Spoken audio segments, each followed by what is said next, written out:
सुनो, एक गिलास पानी देना। क्या? एक गिलास पानी ले आओ। ना तो मैं आपकी नौकरानी हूँ और ना ही आपका छोटा भाई जो आपका हुक्म सुनते ही दौड़कर आपके लिए गिलास पानी ले आओ। मेरे बाप के घर में मेरे एक इशारे पर 10 नौकर हाथ बांधे खड़े रहते थे। ये मत भूलिए कि मैं एक अमीर बाप की एक लौती बेटी हूँ। आप तो उम्र में बड़े हैं ना, किससे किस तरह की बात की जाती है इतनी तमीज तो आपको आनी चाहिए। Mind it.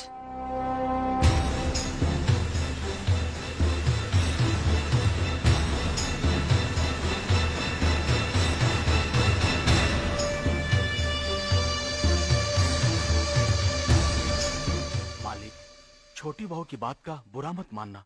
नादान है, बच्ची है। गलती हमारी है मुनीम जी। हमने ऐसी लड़की को काम करने को कहा जिसे काम करने की आदत ही नहीं है। बड़े भैया, पानी। नकुल, वो ट्रैक्टर रिपेयर करवा लिया ना? जी करवा दिया।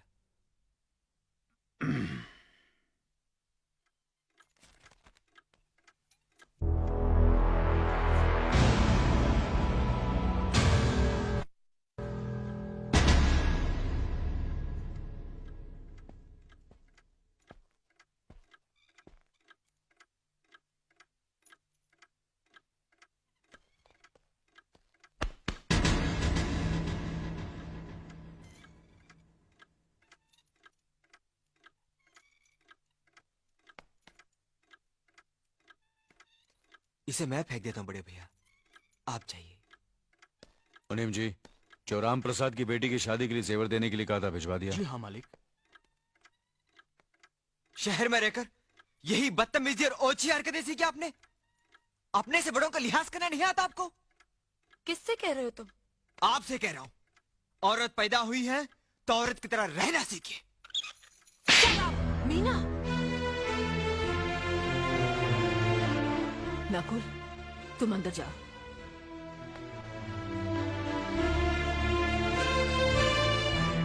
पागल हो गई हो तुम? औरत होकर एक मर्द पर हाथ उठाती हो? इतनी ऊंची घराने की बहू होकर ऐसी नीच हरकत, शर्म नहीं आई तुम्हें? कौन सा ऊंचा घराना? ये जहाँ सिर्फ एक आदमी राजा है और बाकी सब उसके गुलाम। मीना, चिल्लाइए मत। आप मेरी सास नहीं है। जिस तरह आप इस घर की बहू हैं, वैसे मैं भी हूँ। बहू हो तो बहू की मर्यादा में रहो। मर्यादा की रस्सी में तो आप जैसी जाहिल और गवार औरतें बनती हैं। मुझ जैसी पढ़ी लिखी मॉडर्न जमाने की लड़की नहीं। Uneducated idiots. Excuse me. I'm not an illiterate. I'm a graduate from the University of Allahabad. I am aware of the modernization of women, but I have not forgotten my culture, my customs, my traditions and my values. And most of all, I'll never ever forget that I'm an Indian woman. Modern जमाने की औरत भी औरत ही होती है। उसे भी मर्द ही ब्याह कर ले जाता है, मर्द को ब्याह कर वो नहीं ले जाती। जमाने ख्याल और लिबास बदल देते हैं, औरत की शरीर की बनावट नहीं। लोग तुम्हारे ख्याल की लड़कियों को लज्जत का सामान भले ही समझते हो, इज्जत के काबिल कोई नहीं समझता। इज्जत आज भी उन्हीं औरतों की होती है जिनकी आंखों में हया हो, लाज हो, शर्म हो। हम नहीं कहते कि तुम बंदिशों में रहो, लेकिन अपने दायरे की सीमा को मत भूलो। लड़की जब अपने माँ बाप के घर होती है, तब उसके कांधों पर अपने ही घर की इज्जत का बोझ होता है। लेकिन जब वो बहू बनकर ससुराल जाती है, तब उसके कांधों पर एक नहीं 2 परिवारों की इज्जत का बोझ होता है। आज जिस तरह तुमने नकुल को तमाचा मारा, अगर उसी तरह उसका भी हाथ उठ जाता तो तुम्हारी क्या इज्जत रह जाती? कभी सोचा तुमने? क्या बात है?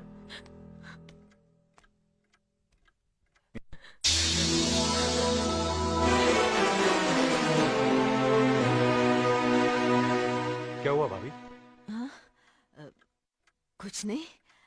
मीना कह रही थी कि उसे खाना बनाना नहीं आता। हमने सोचा कि 2-4 खरी खोटी सुनाने से ही सीखेगी, तो सुना दिया। बस रोने लगी। क्यों अर्जुन, हमें तुम्हारी बीवी को डांटने का भी हक नहीं? क्यों नहीं? आप हमारी भाभी माँ हैं। आप मार सकती हैं, डांट सकती हैं, कुछ भी कर सकती हैं।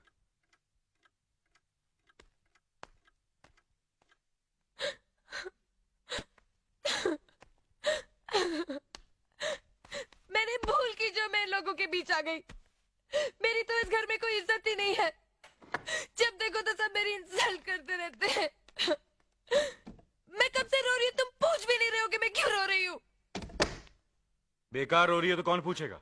अच्छा, तो मैं तुम्हारे लिए और इस घर के लिए बेकार हो गई हूँ। अरे बेकार तो तुम हो गए अपने परिवार के बीच में रहकर।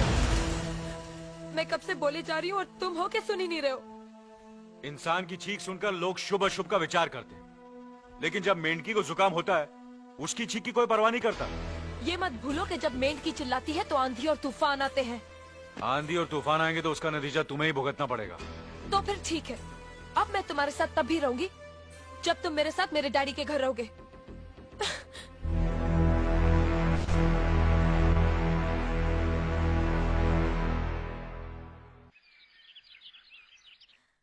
हमारी मीना बहुत प्यारी बच्ची है, लेकिन उसमें अभी भी बचपना है। हमारे तौर तरीकों को नहीं जानती है ना, लेकिन आहिस्ता आहिस्ता हम उसे सब सिखा देंगे।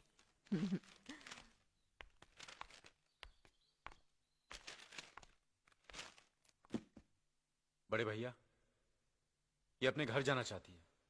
जाना भी चाहिए, 4-5 महीने हो गए, मायके की याद भी आती होगी इसे। और अर्जुन, तुम्हारे ससुर जी तुम्हें कई बार बुला चुके हैं, तुम भी कुछ दिनों के लिए हो आओ, तुम्हारा मन भी बहल जाएगा। अगर ये वापस लौटने के लिए जा रही होती तो मैं जरूर जाता, मगर ये तो हमेशा के लिए इस घर से जा रही है। कैसी बातें कर रहे हो? अगर तुम दोनों के ख्यालात एक दूसरे से नहीं मिलते तो इस मामले को घर की 4 दीवारी में बैठकर आपस में सुलझा लेना चाहिए। बहू शहर की पढ़ी लिखी लड़की है, उसे गांव की रीति रिवाज के बारे में क्या मालूम। यह तो तुम्हारा फर्ज बनता है अर्जुन कि तुम उसे हमारे तौर तरीके सिखाओ। सिखाने से कोई फायदा नहीं बड़े भैया, ये खुद को इस माहौल में डालना ही नहीं चाहती, इसलिए भेज रहा हूं। अच्छा, तो तुमने फैसला भी कर डाला?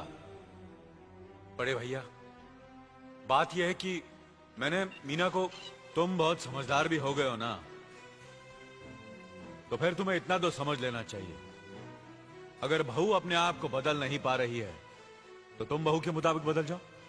आखिर वो तुम्हारी पत्नी है, उसका साथ देना तुम्हारा धर्म है। तुम्हारे भरोसे ही तो उसने अपनी सारी जिंदगी सौंप दी तुम्हें। अर्जुन, मेरे दर्द पर तुम तड़प उठोगे, तुम्हें तकलीफ होगी तो मैं रो दूंगा, क्योंकि हम दोनों एक ही मां की संतान हैं, खून का रिश्ता है हमारा। मगर पत्नी का नाता उससे कहीं ज्यादा गहरा होता है, क्योंकि वो पराये घर से आकर अपनों से कहीं ज्यादा अपनी हो जाती है, परछाई बन जाती है हमारी। पति शरीर है तो पत्नी उसकी आत्मा है। पत्नी ही पति के जीवन को सही अर्थ देती है, उसे कामयाब बनाती है।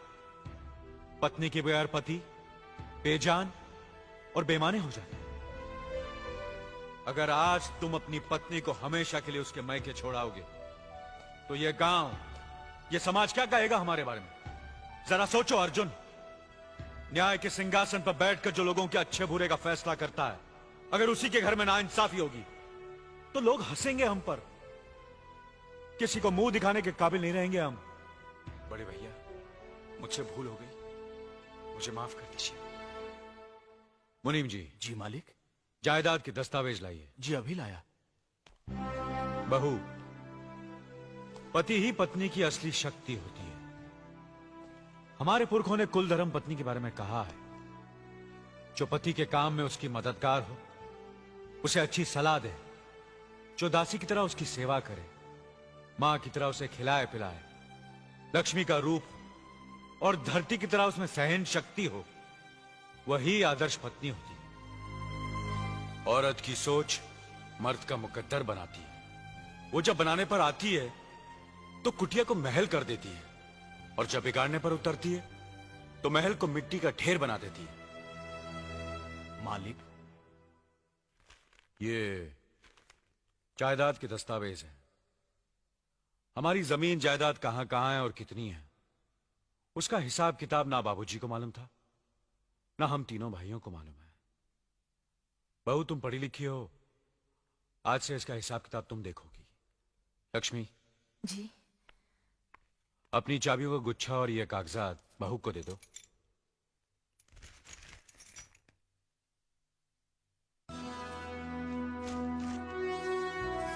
आज से तुम इस घर की मालकिन हो।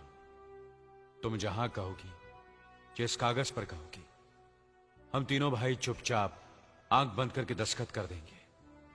जैसा कहोगी वैसा ही करेंगे। बस एक ही विनती है बहू, हम तीनों भाइयों को अलग करने का ख्याल अपने मन में कभी आने मत देना।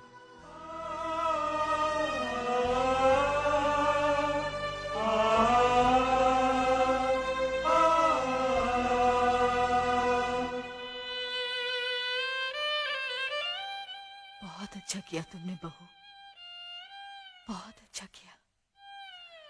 इनकी आंखों में आंसू देखने की हमने सपने में भी उम्मीद नहीं की थी, लेकिन तुमने हमें दिखा दिया।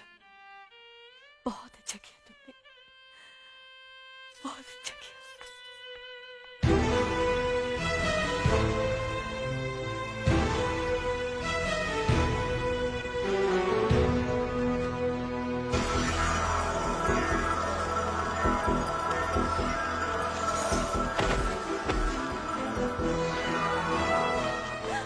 मीना, मीना, क्या हुआ बहू? मीना, मनी जी जल्दी से डॉक्टर को बुलाइए।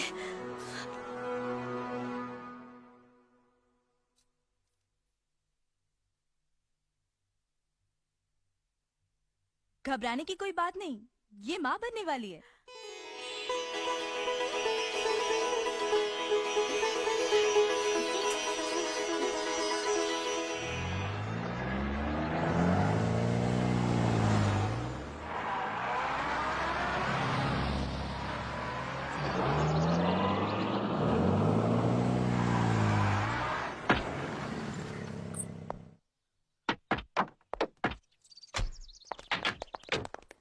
आप लोग यहीं ठहरिए, मैं ठाकुर साहब से मिलकर आता हूँ।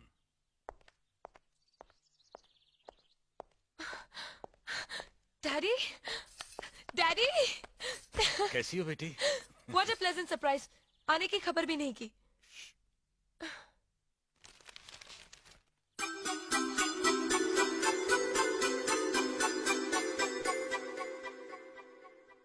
ठाकुर साहब, पाए लागू।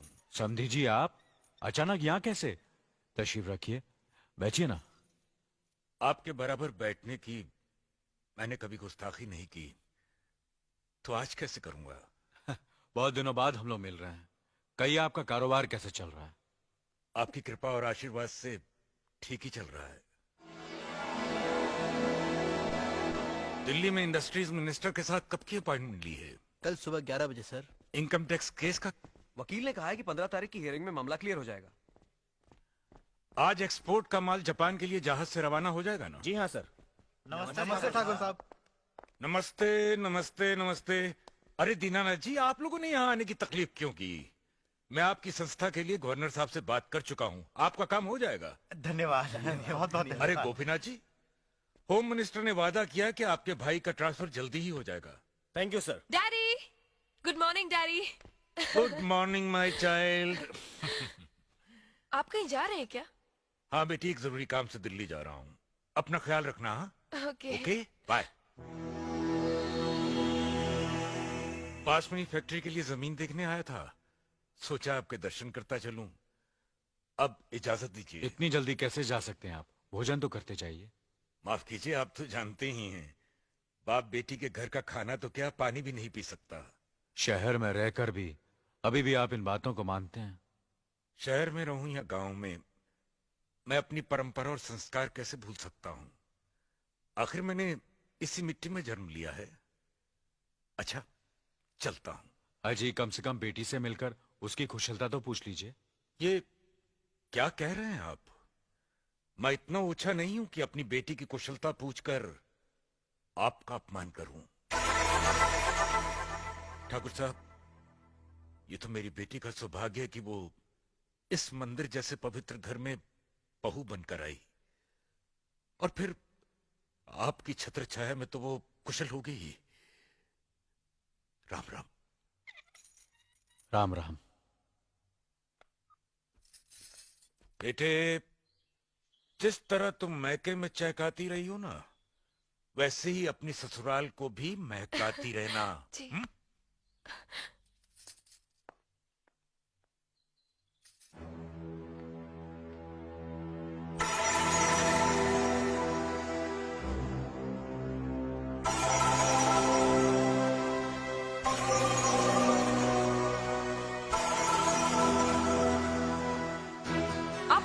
बड़े हैं ना, किससे किस तरह की बात की जाती है इतनी तमीज तो आपको आनी चाहिए। Mind it, mind it, mind it. बड़े भैया, अरे? मुझे माफ कर दीजिए। क्या हुआ? मुझे माफ कर ये दीजिए। क्या कर रही हो? अपने पापों का प्रायश्चित कर रही हूँ। मैंने आप जैसे देवता का अपमान किया है, आपका दिल दुखा है, मुझे माफ कर दीजिए बड़े भैया, मुझे माफ कर दीजिए, मुझे माफ कर दीजिए, लक्ष्मी, मुझे माफ कर दीजिए बड़े भैया, बड़े भैया मुझे माफ कर दीजिए, मुझ पर तरस इसे खा संभालो, कर मुझे मीना, माफ कर दीजिए बड़े चलो उठो, भैया। तुम्हें ऐसे नहीं बैठना मुझे चाहिए, माफ इससे कर बच्चे पर असर दीजिए। पड़ेगा बेटे। मैं आपकी भी दोषी हूँ दीदी। आपने जेठानी की जगह माँ बनकर मेरी गलतियों को बर्दाश्त किया और मैं अब भागन आपकी बेटी न बन सकी। मुझे माफ कर दीजिए दीदी, मुझे माफ कर दीजिए। अब चुप भी हो जाओ। तो हमने कब तुम्हारी बात का बुरा माना? हाँ पगली, रोते नहीं, रोते नहीं।